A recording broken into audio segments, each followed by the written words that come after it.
Okay. So now let's continue. So, ito, tinatawag natin na made to be commercialized, okay? So, paano siya naging made to be commercialized? Now, as we all know, kapag sikat, ito yung pinakamabilis na pagkakitaan, okay? Especially kapag maraming tao yung nagpa-follow dun sa trend. Say, for example, nung nagkaroon ng trend, which is yung sunflower, I don't know kung anong year yon. Basta, para may isang year na halos lahat ng tao ay very into sunflowers, very fascinated with sunflowers, like earrings, headband, kwintas, bracelet, damit, lahat sunflower, okay? So, there came a time na people were so fascinated with sunflowers. And we can see that since sunflowers is the trend or sunflowers are the trend, so anong nangyari ay kaliwat kanan din yung mga products na about sunflowers or kaliwat kanan din yung mga products na nagtatampok ng mga sunflowers, okay? So, ibig sabihin, kung ano yung sikat, kung ano yung trend, or kung ano yung popular culture, yun din yung nako-commercialize. Yun din yung pinagkakakitaan, okay? So, katulad din ng ating mga light sticks. So, since fandoms, mga groups, mga bias, ganyan. So, sa mga K-pop, anong nangyayari? Pinagkakakitaan din to. Kaliwat kanan din yung mga gumagawa ng mga merchandise. Bakit? Kasi alam nila na maraming bibili. Bakit? Kasi ito ay popular. It's a part of the popular culture. So, again, popular culture is made to be commercialized. Next, transgressive in its categories. Now, as we all know, Philippines is a very, very conservative country. Okay? Na para sa atin, we do not legalize same-sex marriage, or some people, especially boomers, ganyan, they are still very not accepting, not tolerating with regards to the same-sex marriage or same-sex relationships. Okay? So, dahil nga tayo dito sa Pilipinas ay very conservative, yung norms natin ay babae at lalaki pa rin yung magsasama, or babae at lalaki ang dapat na maging mag-asawa or maging magjowa, ganyan. Kasi nga, we are very conservative. Pero, nagkaroon ng TV show, popular culture again, nagkaroon ng TV show na sa GMA, which is yung My Husband's Lover, na nagtampok ang lalaki sa lalaki or male to male relationship, okay? So, which is very intriguing kasi nga, it's transgressive. Why? Because it challenges your morality, it challenges the norms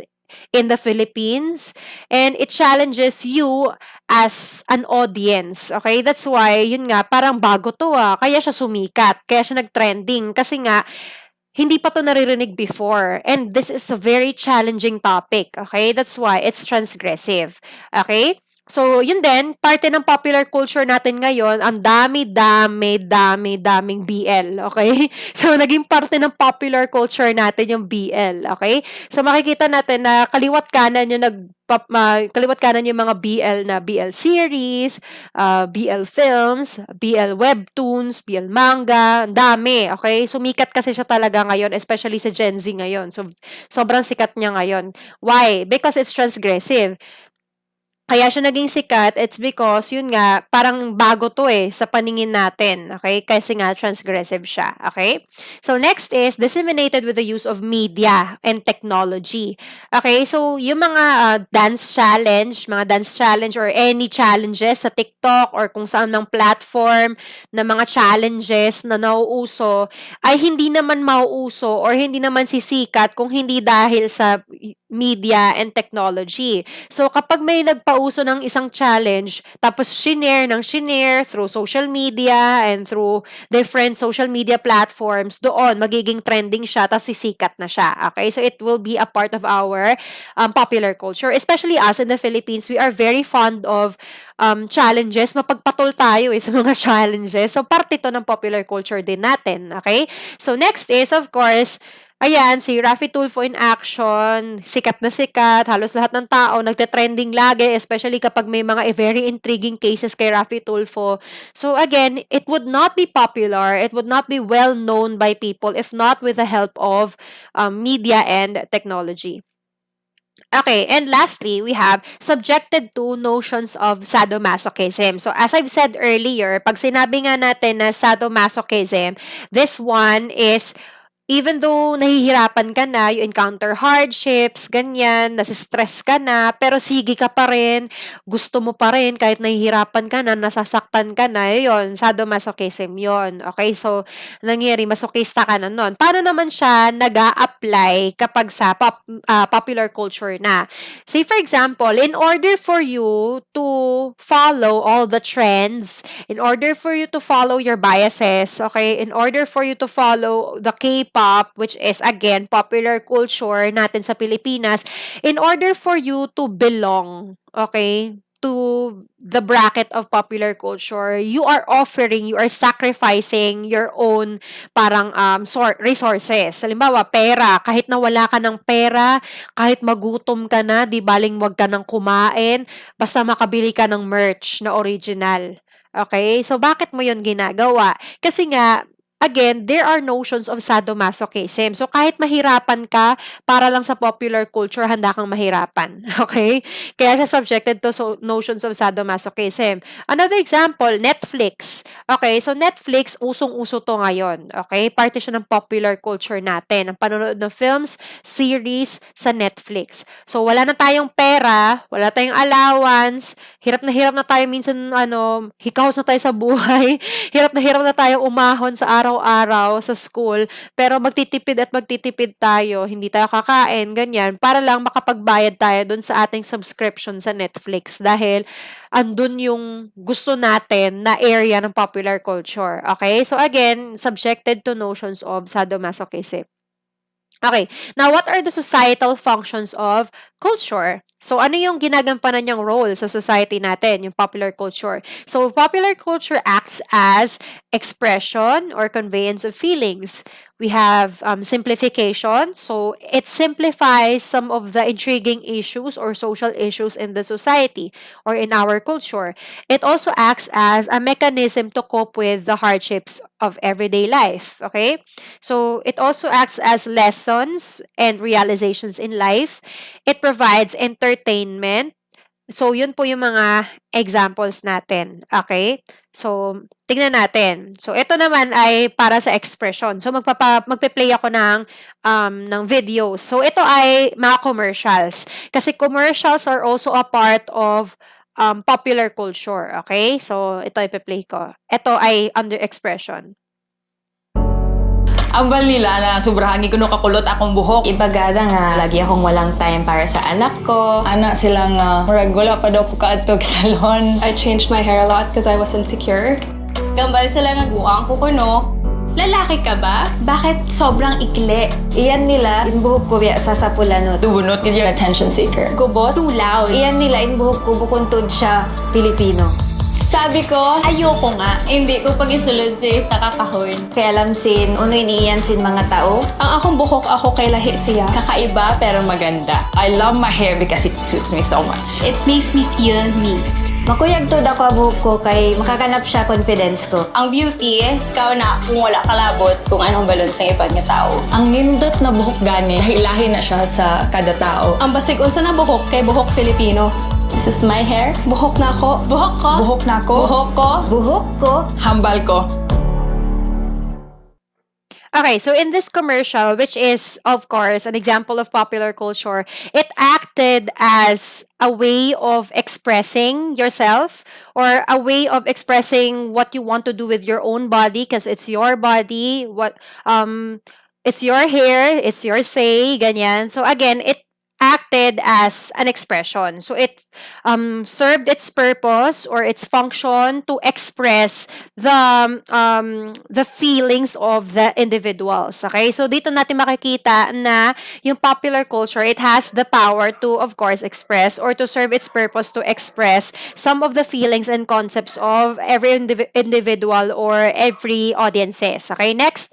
So we have simplification or simplification. So you are trying to simplify some of the societal issues in our culture. So in this case, we have memes or comics, also a part of popular culture. So we have memes and comics. So we have Pixel Offensive's Guide to How the Justice System Works in the Philippines for Crooked Politicians. So basically, it's trying to simplify what happens in our justice system, or how bad our justice system is. Okay, so it's trying to simplify the fact that our justice system is bulok. Okay, so we have, ayan, vote, tatakbo, mananalo, mangungurakot, mabibisto, makukulong, ma-hospital, makakakalaya, makakatakbo, and the cycle goes on. So, lagi na lang ganito.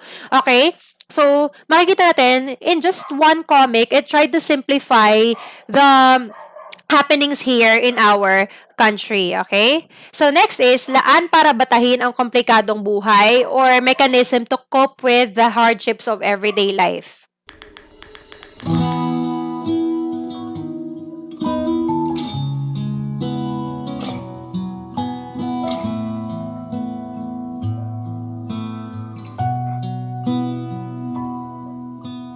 Sabi nila, bahalang araw darating ang iyong tanging hinihiling.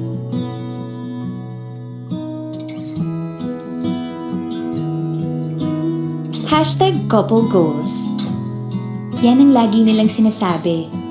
Perfect daw kami. Yan ang akala nila. Oh, yung pa naubos yung coffee mo. Alis ka na? Ito ang kwento namin. We hardly see each other. Pag nagkita kami, mahaba na ang 30 minutes. Ako, papasok pa lang. Siya, pauwi na. At ngayon, nandyan ka na. Di mapaliwanag ang nadarama. Paulit-ulit lang na ganito.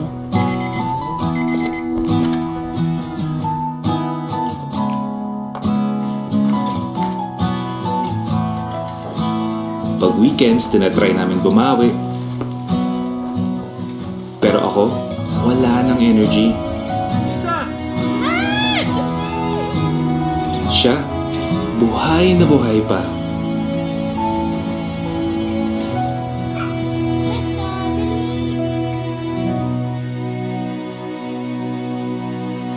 Paulit-ulit lang na ganito. Habang tumatagal, lalong humihirap.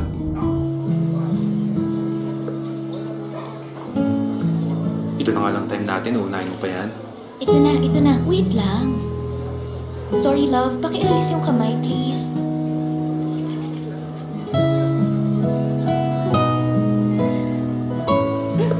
Sorry, love. I have to go.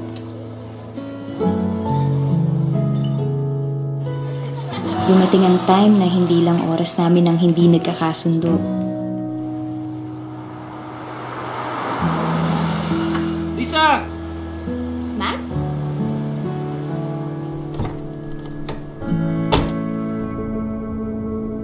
Wala ka bang pasok? Meron, pero hatid mo na kita tapos pasok na ako. Magkwento ka naman. Sa post mo, dahil mo sinasabi, tapos ngayon wala. Pagod ako, Matt. Pag ikaw naman ang pagod, di naman ako ma-issue ah. Pero at least kahit puyat ako, ume-effort ako. Sa tingin mo, hindi mahirap gumising ng maaga para lang kitain ka?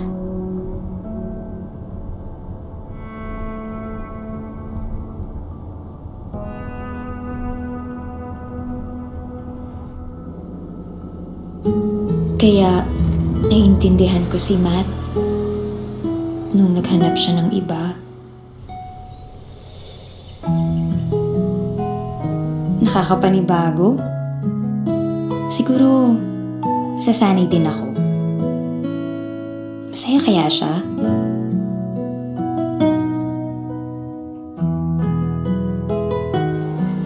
Ang lalim, ha?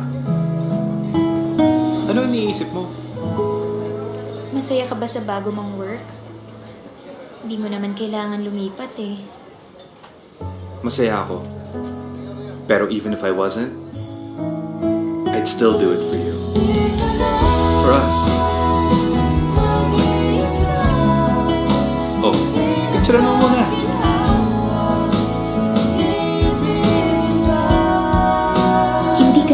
perfect. And I know na marami pa kaming pagdadaanan. But that's what makes our love stronger and real.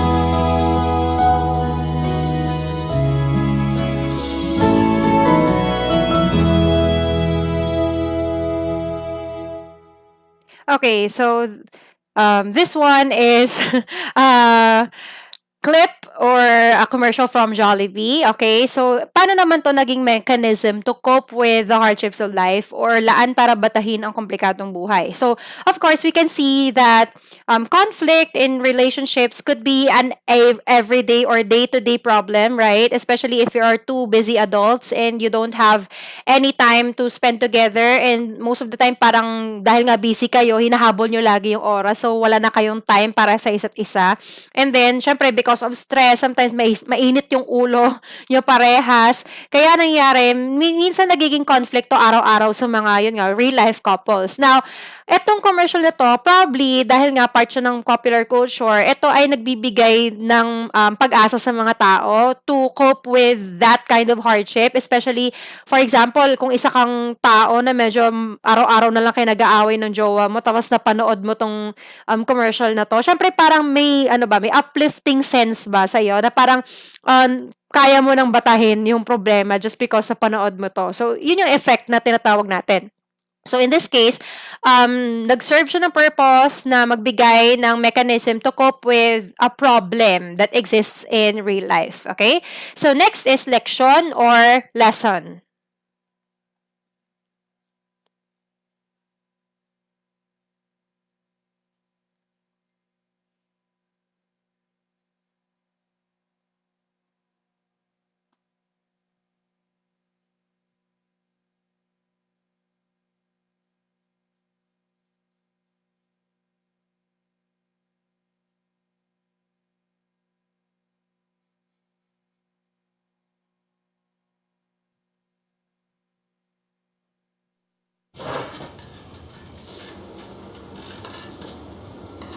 O, late ka na yata nakauwi kagabi.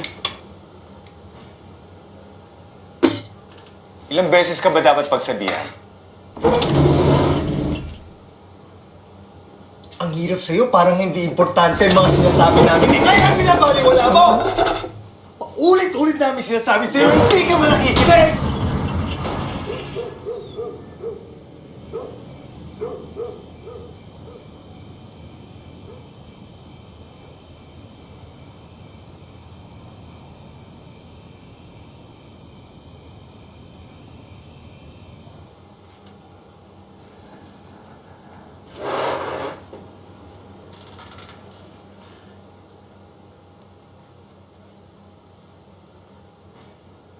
O anak, ginabi ka pala sa project mo Kwento ka naman.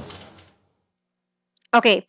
So, in this case naman, syempre, popular culture acted or served its purpose to instill a lesson on the audiences. So, as we all know, parang sometimes we don't have this parang feeling or happy feeling when we are dining with family just because sometimes yung hapagkainan na nangyayari is parang nagiging talakan portion, doon kayo napapagalitan ng parents ninyo, minsan na nga lang kayo magsabay-sabay kumain, especially pag college kayo or senior high school, very busy, ang daming mga requirements, so minsan lang kayo makasabay dun sa pagkain, tapos parang ang nangyayari, dito pa kayo pinapagalitan ng parents nyo, so nawawalan kayo ng gana kumain kasama yung mga parents ninyo. Pero dito, sa popular culture na ito or sa commercial na ito, parang naging way yung popular culture in order for us to be aware na may mga nag-exist pala na ganito, na nag-act siya as lesson for us na dapat gawin nating masaya yung hapagkainan. Okay? So, yun po yung tinatawag natin na lesson. And last one is, of course, yung aliw. Okay? So, nagpa-provide siya ng entertainment. Okay? So, it provides entertainment for the audiences. So, yun nga, yung mga noontime shows, yung mga comedy shows, mga sitcoms, ayan. So, makikita natin, ito ay examples din ng popular culture wherein we are being entertained by them. Okay? So, it served its purpose to entertain the audiences. Okay? So now we have high culture versus popular culture. So what is the difference, or what are the differences between the two? So first is high culture. So we say high culture, this one is influenced by the ruling class or the elites. Okay? So again, pangmayaman ito. So it also requires refined taste and distinction of elements and technique, and needs a demonstration of sophistication. So again, salang-sala ito. Kasi nga pang mayaman ito eh. So, ang mga manonood nito, hindi yung mga basta-basta lang. Yung mga manonood nito, yung mga matataas yung pinag-aralan, yung mga influential sa society. Therefore, yung mga dapat na pinapanood nila, or yung mga nakikater nila, ay syempre, yung pasok din dun sa mga tastes nila, which is yun nga, pang mayaman. Kaya, sinasala ito. And kadalasan, yung mga gumaganap dun sa mga pinapanood nila, or yung mga, yun nga, yung culture nila, sa elite culture, ito ay mga pinag-aralan din. Halimbawa, yun nga, sa theater, hindi naman basta-basta yung mga napapanood natin sa theater, especially sa CCP, ganyan. Yun yung mga nagtatapos talaga na major in theater arts. So, ito yung may mga internship talaga when it comes to the productions, ganyan. So, ibig sabihin, hindi lang sila basta-basta na nahugot kung saan. Talagang, they have to demonstrate sophistication, and they must have a refined taste. Okay, next, culture that is screened by experts. So, take note, again, experts. So, ayun din. Halimbawa, mga performances of the orchestra, like the Philharmonic Orchestra. You cannot expect to hear the Philharmonic Orchestra, or to watch a performance of Philharmonic Orchestra live, right? So, hindi naman basta-basta na makakapasok ka doon eh. Tapos, makakapanood ka ng live. Kasi, or makakapanood ka ng live at libre. Okay? Kasi nga, yun ay screened lang ng mga experts. Kaya, syempre, medyo mataas din yung kanilang caliber. Kaya, mataas din yung presyo na babayaran. Kaya nga, mga elites lang yung nakaka-afford. Okay? And authoritative institutions. So, hindi siya katulad ng iba't ibang mga palabas like sa TV, na sometimes you could identify some plot holes, tapos may mga papapansin pa kayo na, kung familiar kayo, yung mga memes sa tawag nito, mga memes sa Facebook, 'di ba, makikita niyo doon yung parang mga epic fail sa mga television shows. Halimbawa, yung tubo ng washing machine yung gamit, o kaya yung pang-pump na gano'n kapagka mamatay na yung gamit nila, like yung pang-scrub ng damit, gano'n. So, may mga epic fail, especially halimbawa, hindi naman sa dinidimin ko, pero yung sa mga meme na nakikita ko, like yung sa mga Indian na mga na Indian, tawag nito, television shows, 'di ba makikita natin yung laws of physics parang hindi na naa-abide, hindi na nasusunod kasi nga parang hindi nasasala yung plot, hindi nasasala yung production. 'Yan, kasi nga popular culture pangmasa naman kasi 'yon. Pero pag sinabi nating high culture, salang-sala talaga 'to, experts. Hindi siya makakalabas unless screened by the experts. Another example of high culture, say for example, we have novels. Yung novels, bago mo yan mailabas, yung mga nobela, especially yung mga classics, bago yan mailabas, dumadaan yan sa series ng proofreading and ng editing, okay? Bago yan ma-print, okay? So, yung manuscript, dadaan muna siya sa mga experts, kung okay ba yung plot, titignan ng editor, pag pangit, papalitan, tapos pag okay na sa editor, mapaproofread ng ilang beses, okay? Before it becomes printed, okay? Pero makikita natin, parte ng popular culture, counterpart naman niya is yung Wattpad, okay? So, hindi naman natin minamalit yung Wattpad, pero alam natin, makikita natin na ang daming mga entry sa Wattpad na hindi nababantayan. So, minsan nagtatampok ng mga plot na medyo recycled plots na, medyo offensive yung plot, tapos yung language din, hindi nababantayan, tapos maraming mga typographical errors. Why? Because it's pop culture. It's not screened by experts. Okay? So, pangmasa nga kasi yon. Okay? And lastly, exclusive to some audiences. Again, ruling class and elites, sila lang yung nakaka-afford nun. So, and then oftentimes not accessible to common people. Kasi nga, yun nga, yung dun pa lang, yung presyo pa lang ng presyo pa lang ng mismong production ng show, di ba? Medyo mahal na. Katulad nga sabi ko kanina, yung lowest na pwedeng ipambayad sa mga full-blown theatrical performances like sa CCP is 800. Pero meron siyang discount kapag ka student, may 50% discount siya pag student. Or sometimes 30, 20, depending on the decision of the production. Pero yun nga, 800 kadalasan yung minimum and yung maximum sometimes umaabot ng 7K. Okay? So, ganun ka bigat. Unlike kapag nanonood ka ng pelikula, 180, 200, pwede na. Okay? So, again, high culture, pangmayaman nga kasi yon. It's the elite culture. So, most of the time, only the elites and the ruling class can afford those commodities. Okay? Now, what about popular culture? So, it tones down. Okay? It tones down its style to meet the tastes and level of understanding of people. Okay? So, for high culture, sometimes ang lalalim ng language nila, ang lalalim ng English, sobrang bilis ng English nila, ganyan. Why? Because they don't have to worry about their audiences because their audiences are also well-versed people, well-educated people, okay? Unlike popular culture, most of the audiences belong to the working class and not all people that belongs to the working class have graduated high school. Sometimes yun nga, mga dropouts din. Kasi aminin man natin sa hindi, yung mga manggagawa natin, especially yung mga nasa factories, yung mga magsasaka din, yung mga nasa blue collar jobs, ganyan, mga karpintero, member yun ng working class eh.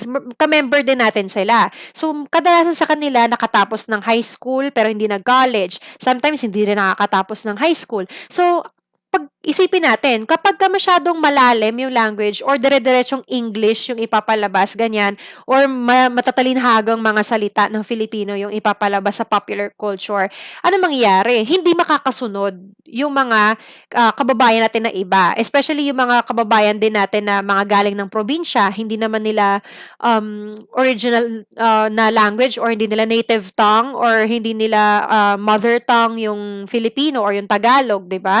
Mahirapan din sila. Kaya anong ginagawa ng popular culture? It tones down its style. Okay? Unlike nung elite culture or ng high culture, yun nga, talagang sobrang taas ng caliber nila. But popular culture, binababa niya yung caliber niya so that it could reach everybody. Okay? So next, aim for for people of all classes. So it is enjoyed. Okay, it is enjoyed by people of all classes. So sometimes people from the high culture can enjoy popular culture. People from the low parts of our society, mga mahihirap, they could also enjoy popular culture. The middle class can also enjoy popular culture. Working class can also enjoy popular culture. So everybody can understand, can comprehend, and can enjoy popular culture. So hindi siya discriminative. Unlike ng high culture, which discriminates. Kasi nga, only the people from the elites or only people who are well-educated can enjoy parang yun nga, yung high culture. Pero yung popular culture, it is formulated to be enjoyed by everybody, especially the masses. Okay?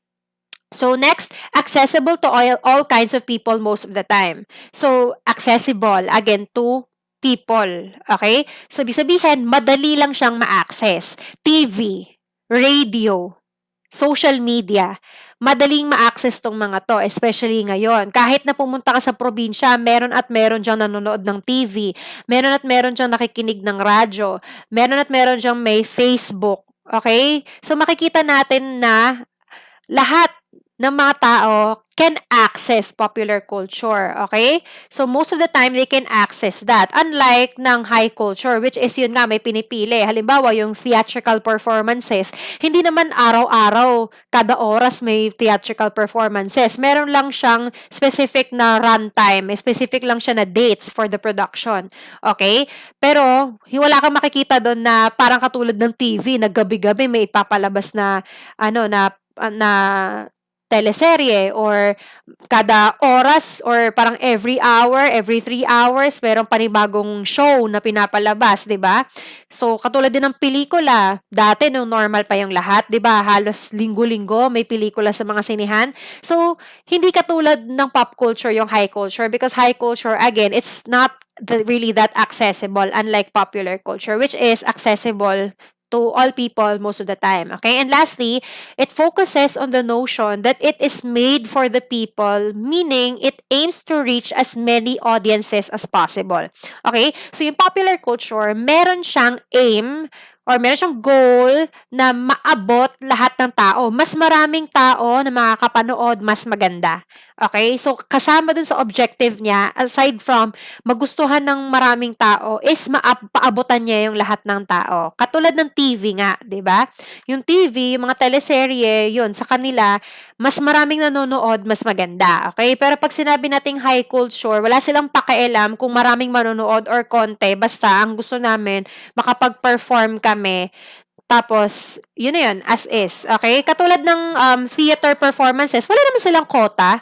Yung mga theater performances, wala silang quota ng audiences. Okay? Basta nagbebenta lang sila ng certain amount of tickets. Pag naubos, maganda. Pag hindi naubos, okay lang, tuloy lang. Pero yung popular culture, meron siyang aim na kailangan maubos natin maubos natin tong mga tickets na to. Kailangan maabot natin yung rating na ganito. Dapat yung mga tao, ganito kadami nanonood, ganyan. Okay, so ganun, yung goal ng popular culture is again to reach as many audiences as possible. Okay, so example ng high culture, we have, again, theater performances, ayan, ballet performances, yun nga, yung mga mga pang-elite, mga pang-mayaman. Kasi, halimbawa, tanungin ko kayo, ilan na sa inyo ang nakapanood ng ballet performance live? Okay? Ilan na sa inyo nakapanood ng theater performance live? Okay, so siguro konti lang yung sasagot. Unless may mga dumadalaw na theater performances sa mga schools ninyo.